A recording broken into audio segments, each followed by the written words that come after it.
Hi there. Welcome to the Cloud Security Podcast by Google. Thanks for joining us again today. Your hosts here are myself, Timothy Peacock, the product manager for threat detection here at Google Cloud, and Anton Chuvakin, a reformed analyst and esteemed member of the cloud security team here at Google. You can find and subscribe to this podcast wherever you get your podcasts, as well as at our website, cloud.withgoogle.com/cloud-security/podcast.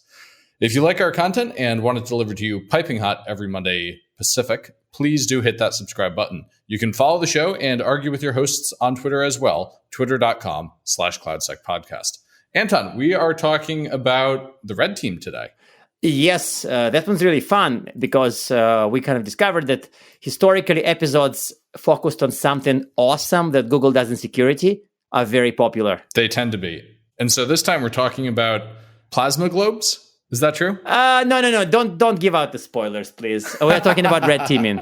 Just red teaming. There are no plasma globes, listeners, just red teams. No plasma globes are involved until the spoiler time, until the punchline. No, but this is a really fun episode because we talk about some practical ways that Google's red team has worked to make lives better for themselves, ways they make lives harder for themselves, and ways that they work together with the rest of Google security to have red teaming not just be like, look at how clever we are exercise, but really drive better security for Google and, of course, therefore for our users as well.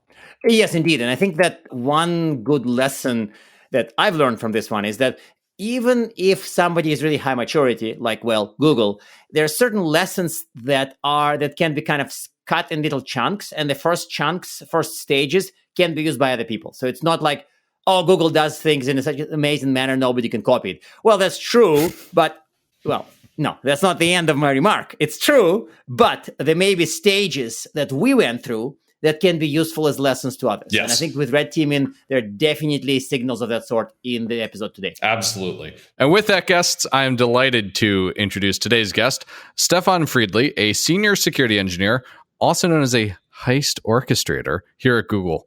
Stefan, what is our red team philosophy and approach here? Because there's lots of ways you could have a red team. How do we do it? Hey, Tim, thanks for the intro and thanks for having me. It's a great question to dive into it right away. I figure I'd start off where it matters.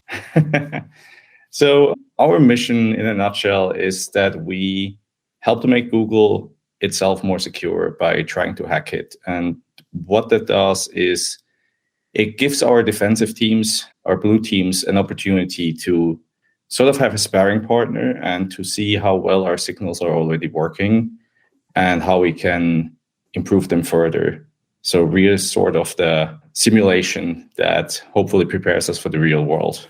Yeah, that's kind of a bit of a vague answer. I guess we asked for a philosophy, so you did give us a philosophy. What about something that's more about the approach and methodology? Yeah, tell us, like when you're about to run a red team exercise, do you tell the group, hey, by the way, watch out, Kubernetes, because we're coming for you? Or do you silently slip in and say, hey, Kubernetes, we got you? It's a little bit of both. Maybe it's important to say, like, we target all of Google and by extension Alphabet. We're not restricted to cloud. We also exclusively don't target cloud customers. So that might be relevant for the people listening to this as well. We're not hacking your stuff. But yeah, our philosophy is we try to share fairly openly because we have a good level of trust with the people we work with on the defensive side. So yes, we will try to stay undetected and we will not give like a big loud heads up. But we also make it as easy as possible to identify our activity and not waste resources on response when we get caught for something that doesn't need a response. So we do give a heads up, but we still try to fly under the radar as much as possible. So there's a mechanism in place where if you get caught, for example, on a Friday afternoon, we don't ruin a bunch of people's weekends. Pretty much, yeah. So what we will do is we share our activity log where we track all of our actions, which is something we do consistently also to have just a sheer accountability in case there are follow-up questions. We share that with blue teams, but our blue teams have too much other stuff to look into and to work with that they can constantly be on those docs. So if something weird pops up on a Friday afternoon, they will be able to go back and check that out and identify us and then follow up as necessary. It's sort of an interesting detail, but I think it's a good anecdote as well that we didn't do exercises on Fridays for a very long time because we didn't want people to spot them late Friday afternoon and then work like their weekend. But at this point, response processes have been so much streamlined and are so effective at this stage that this is no longer a concern. So we were able to lift that restriction fairly recently. That's a pretty cool claim to be able to make. Like, Google's response capabilities are so automated and powerful, even our red team can attack us on Fridays. That's awesome.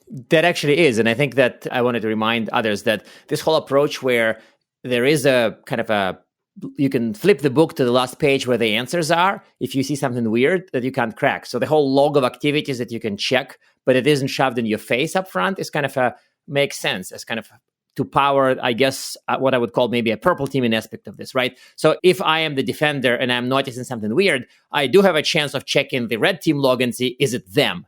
And if it's not them, I go ruin my weekend. If it's them, I go talk to them, I go celebrate, drink champagne or whatever that we caught them. I guess that does make sense. And is this something that started day one, or have we evolved to this? Like, maybe give us a 30-second, maybe not 30-second history of how red teaming evolved at Google, if it makes sense. Because you've been around for a while. Yeah, I mean, it has definitely been like an evolution. Like we didn't start with the numbers we have now. We didn't start with like a lot of exercises in parallel. So it has been sort of an organic growth. We started sort of doing those exercises as a 20% thing because red teaming is a concept that is well known in the larger industry, and it wasn't as prevalent within Google security teams. And results were just really strong. One of the benefits you have with red teaming versus other ways of security analysis is that you usually have a full narrative, which gives a bit more context on specific bugs. And yeah, we essentially started in collaboration with blue teams to like run these and have figured out over time, like what is necessary to have like this kind of collaboration, what is necessary to make sure that we don't ruin their weekends, but that we give them enough information so they are able to figure out what we're doing on short notice. And that was one of the things we did fairly early on and then sort of tweaked as we went along. So tactically, what does that look like? How do you, in practice, collaborate with them? There's a doc. What else is going on? We have a lot of stakeholder management. It's not the most exciting part about red teaming, I guess. No, but it's important. Yeah, in terms of like maintaining good relationships. So prior to an exercise, we will inform stakeholders about what we're going to do on a high level. So what we're targeting, what the premises. We simulate fairly specific threats. We're not just saying like, hey, we're going to do whatever comes to mind. We try to stick to threats we actually do encounter and that our threat analysis group actually documents. We try to get people in the loop very early on. And then once the exercise wraps up, there is a lot more of that as we go into remediation and as we try to make sure that things do actually get fixed. Yeah, there's a lot happening at the start and the end. In the middle is sort of the phase where we hunker down a bit more and are more focused on our operations and what the team is doing itself. So that's a bit of the calm phase, I would say. So when you say starting from a particular premise, what's an example of that you'd be able to share? I think looking at what TAC puts out is probably giving a good indication without spoiling too much or like without giving away information that is at this stage sensitive. But if we're seeing a lot of politically motivated attacks, then that's something that we might pick up in terms of like how we're going to simulate a threat actor in the future. If we say, for example, we see a lot of hacktivism-based threats popping up, that's also something that we might take into account just to inform what we're going to target and how we're going to do it. I think that's it in a nutshell. We are not really bound so much by that. We try to also like have high coverage across the different areas within Google. And we try not to simulate the same type of attacker all the time just because that's most prevalent right now. But it helps us to prioritize it. Well, so that's nice. Your job doesn't get boring. You get to follow what's going on in the world and take on different identities as you go through this. You know, the fact is it does not get boring. In fact, we're probably one of the only security teams in Google and beyond that constantly works to make their own lives harder. Say more about what you mean there. Well, because we have a fairly high and mature remediation program, it means that most of the things we find within exercises do actually get acted on fairly soon after we wrap up and share our findings and share the reports with affected teams. So the likelihood of us finding something and being able to leverage the same vulnerability, leverage the same weakness in a process 6 months later or a year later is very low. That usually doesn't happen. So that makes sense. So you can't pull the same trick twice. It's really a case of fool me once, shame on me, fool me twice, fool me can't be fooled again. Pretty much, yeah. But it really means that the chain, the path from testing to remediation to action is really working, which of course is probably the trickiest part of red teaming and pen testing elsewhere in the world. So that's amazing. Like you managed to make the toughest part of red teaming actually work. Yeah, but it was a lot of work to get there, to be clear, right? And I agree with you, Anton. This is something that I've worked in contracting, red teaming, and pen testing before, where you would often do more compliance-driven testing. And it's sort of frustrating from a purely technical perspective to have this situation where you test the same environment 1 year, you list all the findings, and you come back the next year to find the situation virtually unchanged. We don't really have that. We really need to sort of start from scratch. And one of the reasons why we don't have it is because we do have dedicated folks that track remediation.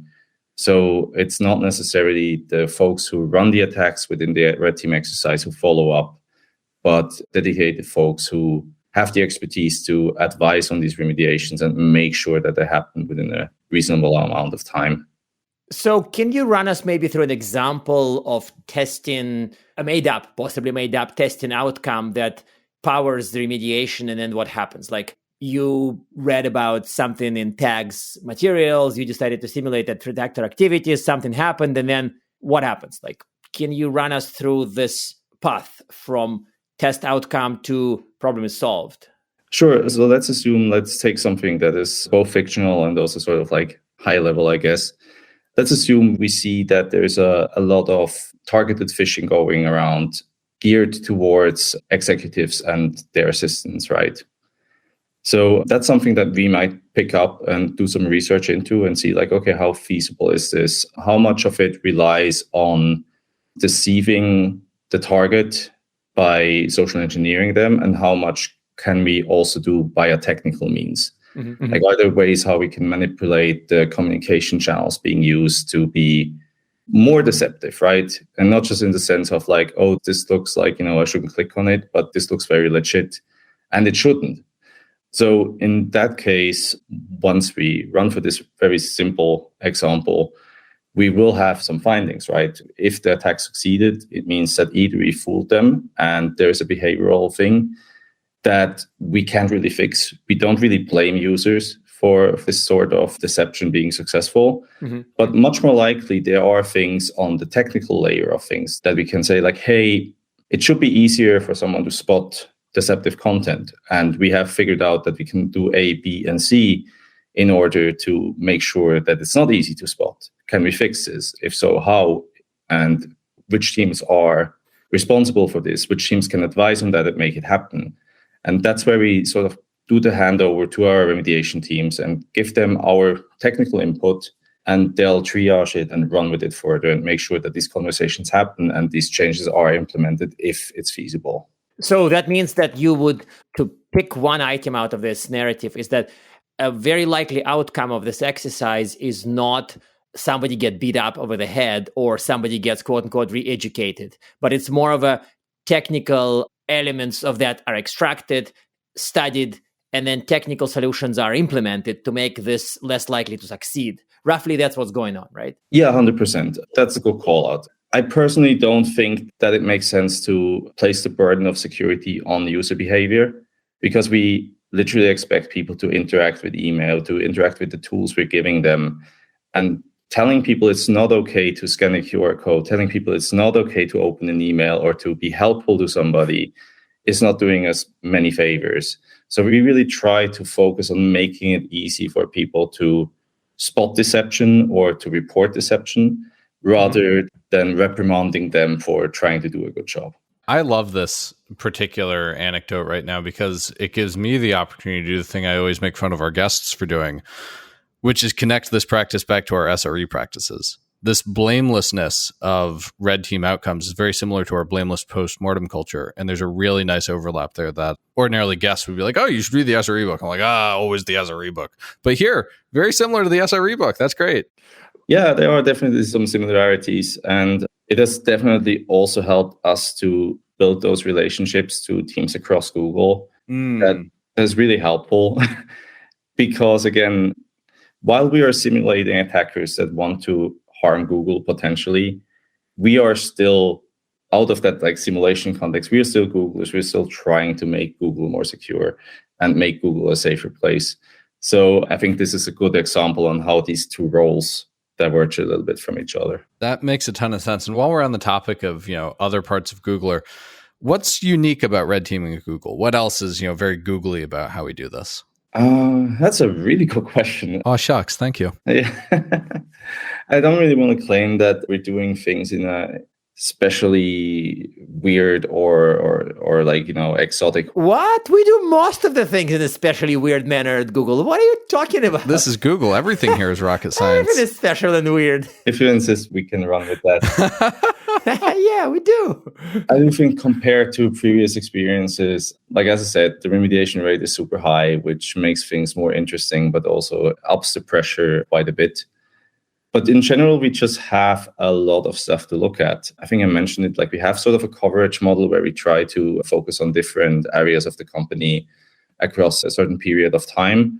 And once we actually get back to the start of the cycle, a lot of things will have changed. Like the velocity at which Google moves makes for a lot of surprises in a very frequent manner. So I think that's one of the reasons why it keeps being interesting and it doesn't get really stale. And we have one of the larger teams. We have a really nice, diverse team that brings a lot of different backgrounds to the table. And I think that's also something that qualifies us and that makes it a cool place to work at. I mean, remediation rates is something that's high remediation rates is another bit that falls into this big bucket I have next to my desk that says amazing things that Google does that we just cannot teach others to do. Because it's just a question of us being, really smart and really well resourced and really, really care about this. With some other companies, you can't teach some of the tricks to them. You can't tell them, hey, build this SOC model similar to Google. And so in this case, we now have advice about, hey, build this red team similar to Google. And suddenly they trip over a lot of things you have to do before that. It's almost like zero trust. Zero trust is easy once you spend 8 years and significant amount of resources on it, right? Going to space is easy once you've built a spaceship. Right, exactly. And and you're halfway to orbit. So, okay, so let's go to something less controversial, maybe. Some fun examples, obviously fictitious examples from your testing experience, anything that, inspired by a real story, maybe, just anything that you can share externally. That change the names to protect the innocent. Change the names, yeah, the innocent, because I'm not guilty here, right? That's right, blameless postmortems. Yep, thank you. Sure, I'll decline any responsibility. No, I do actually have one example I can share that is based on a real exercise a while ago that we have shared publicly before, so I think that's fine. So one fun attack vector we used a couple of years ago was we were trying to get a foothold on a Googler's machine, and we were sort of running out of ideas on how to do this using, let's say, virtual means. So we were looking for ways to do it differently. And keep in mind, that was probably a decade ago. So, which means it's very futuristic for some companies. What you're saying a decade ago here means in about 10 years, you get the joke, nice, right? Anton. So we were looking into more practical approaches and more physical approaches. So the team at the time decided that everybody loves swag. Everybody loves to get free stuff. And Google, like many other companies, does have its fair share of swag. So we decided, what if we send people something cool that they can connect to their computer? And we found those really cool USB-powered plasma globes. No way. So futuristic maybe does still hit it, Anton. I do agree.